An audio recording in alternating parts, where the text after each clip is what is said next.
You're listening to the Therapist to Millions podcast, where we get under the skin and into the brains of the world's leading therapists with Dr. Susan Spicer and myself, Damien Mark Smith, as we delve into the world of all kinds of effective therapies with fascinating and challenging cases, plus marketing tips and what's really working in mental health right now. Hi, and welcome to the Therapist to Millions podcast, where we get under the skin and into the brains of therapists from around the world. And today we really truly are around the world, because we are in New Zealand with Tony Burne, who lives in a region called Taranaki. And I've actually got literally a picture on Google Maps here of the beach in Taranaki where he lives, and he's a 5-minute walk away. He's been involved in social services for over 20 years. He's got a private practice in New Plymouth, which is about a 45-minute drive away, with a slightly larger population of 60,000. And he works with adults who suffer trauma, abuse, family harm, couples work, and brief intervention. He's registered as a drug and alcohol clinician and has got a strong background in mental health, and is also a qualified clinical hypnotherapist. So welcome to the show, all the way from New Zealand. Yay! Awesome. Thank you for having me here. I appreciate it. Well, my pleasure. And apologies for getting you up so early, but that's the 13-hour time difference. So give us a little bit of an introduction. How did you get into therapy, and how did you specifically get into doing the work you're doing with people in New Plymouth? Okay, so sort of right back from my early days, social services were involved in my family. My sister has Down syndrome, so it was quite a normal thing for people to come into our house and those types of things, and sort of talk about us about services and social services. And then I also have an uncle who has chronic schizophrenia, and so learnt very young what sort of challenges were like for individuals, and also societal sort of viewpoints towards that as well. So I was able to see it from both personal and as I sort of got older, I kind of just fell into it really around about I would have been about 25, 26, I think, something like that maybe. And I just became a support worker because I knew that I could work with people with challenges. And that's where I started, basically working in chronic mental health as a support worker, helping people cook their meals, clean their bathrooms, all that sort of stuff. And it was something that I felt quite natural at doing. And all the dramas and the crisis, I wasn't rattled by any of that. So I thought, this is, I can do this. So I kind of just tracked along like that. And as you do when you're in services, and other doors open, and 20 something years later, sort of here I am. I've kind of been through all ends of social services, both, as I said, a support worker, I've been a manager, I've been a clinical coordinator, I've run rehab services, done multiple different types of study. And a number of years ago, I just decided to be in private practice, really. And it's just worked out absolutely amazing. I love it. Absolutely love it. So, I mean, you use obviously hypnotherapy. What other sort of modalities do you use in your practice? So one of the sort of modalities that here in New Zealand is quite strong is a thing called Te Whare Tapawha, which is a holistic approach. And that's from the Māori culture here. So in terms of, it does the sort of four pose. If we're thinking of the four cornerstones of maybe a room, and physical, spiritual, family health, and mental health, which is quite a holistic approach as well. So we get to look at all angles of the individual's world rather than just looking at the symptom that they're experiencing. We do a bit of backtracking as well, and look at what their journey's been like, what their family dynamics are like, right down to physical health, because it's very, very important what we're putting into our bodies. So I use that as a kind of a grounding platform as well. I do like CBT. I find when I combine that with mindfulness, because I'm very strong on mindfulness, so the top-down, bottom-up approach, the CBT in terms of the prefrontal cortex, the rationalization, the understanding of what's going on, and that combined with mindfulness in terms of regulating the limbic system, and our autonomic nervous system through meditation, through yoga, through journaling, through pausing, those types of things. So I really come from that approach quite early on, getting people used to sort of quick 5-minute meditations, and being able to do yoga to get in touch with the sensory process of their body, so that they can catch some of those symptoms prior to the experience down the track when they're a little bit frazzled. So I find that really, really helpful for my approach. And most importantly, the clients that I'm working with, they get to experience change. So they're more likely to want to engage in further sort of approaches that I've got with people as well, because they come back going, hey, I just feel a bit better. I feel a bit calmer. Yeah. And that's what I'm looking for. Absolutely. Fantastic. And it's amazing how, I mean, we use meditation, mindfulness, in our practice, and with the therapies that we do. And for people that are new to it, they really kind of struggle with it at first. But Yeah. when they finally realize that meditation isn't about just sitting down and cross-legged and trying to clear all the Yeah. thoughts in your head. Good luck with that one. Yeah. But it's about being Abs- present, and everyone's been present at some point. And yeah. that really is a breakthrough for them. I love that. Yeah. Using Absolutely. hypotheticals and no identifying factors, can you just outline a really lovely success story, something that you learned maybe through a case not going so well, and then a really interesting or unusual case? Okay, so sort of a case that I remember, and we're going kind of right back now, right back when I was working in family harm, and in another little town in New Zealand on the other coast called Waihi, and that had about 4,000 people there. But I was working directly in family harm, supporting individuals who are in that sort of high end sort of family risk, and I came across a female who was the abuser towards her partner and children, and I worked with her for a good 2 years, absolutely, I think, and it was teaching her how to love herself, how to understand her journey, how to make good decisions because the dynamics in the household were high risk. And throughout that process, this client, I got to give it to her, man. She took on everything that we were working on, and she would challenge me. She would have a go at me some days. She would swear. She would, throw her toys out of the cot and all that sort of stuff, which I was okay with because she kept coming back. And from my perspective, if you keep coming back, that's success right there. And the ending of that, because another thing that I do outside of here is art as well, and she was able to come to my art studio after that and engage in an art process that was sort of creating some special stuff for her to sort of identify her needs and her children's needs. And that woman went from chaos to supportive, secure, nurturing her children, finding employment, and that's one that just sticks in my mind for a very long time because sometimes it's a season and a reason, when we pop into people's lives and we might not always be the right person, but at that point in time, it was the right lineup and it worked really well and she fully engaged. And I just do reflect on that. It was challenging for me at the time because of the vocab that she had at times towards me.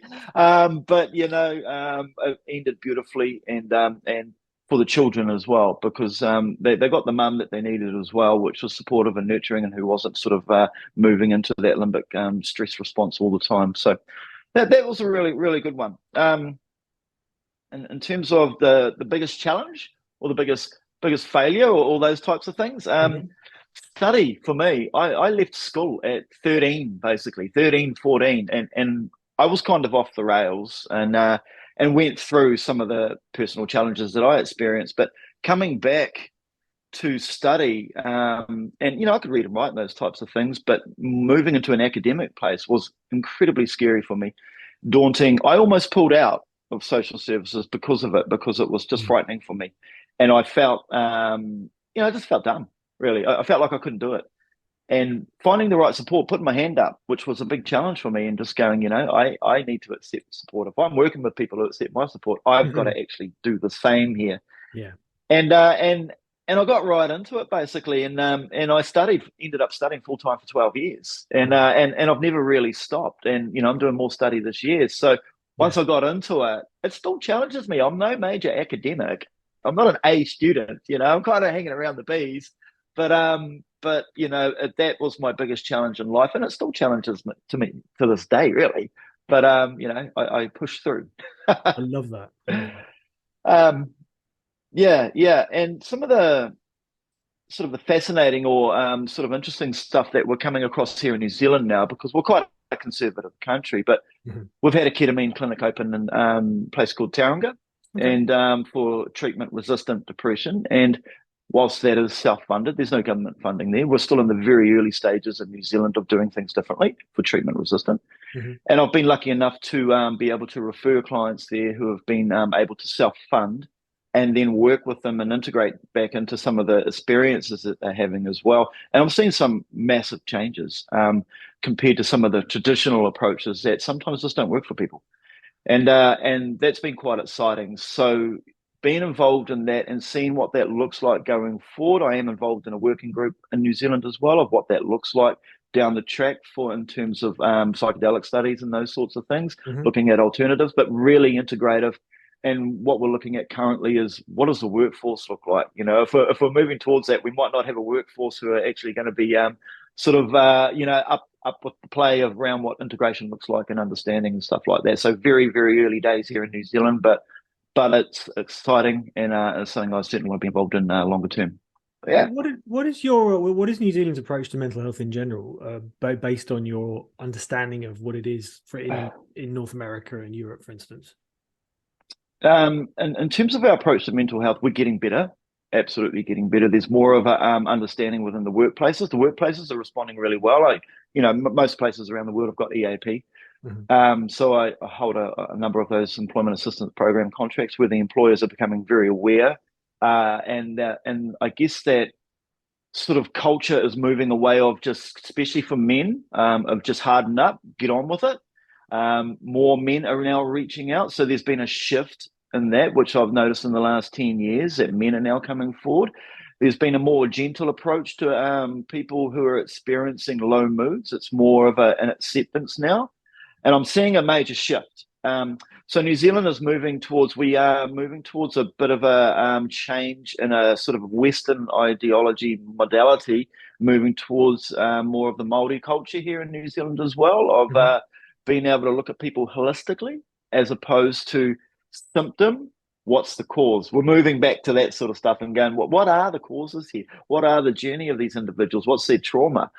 So there's a lot of trauma awareness that there wasn't even 5 years ago. So there's been a big shift, and the funding has changed here as well. And that always shifts with government and politics and stuff, but there's been a bigger emphasis on funding towards interventions of people being able to reach services, more rural as well, because we're quite a spread out country. We've got lots of little towns, remote places.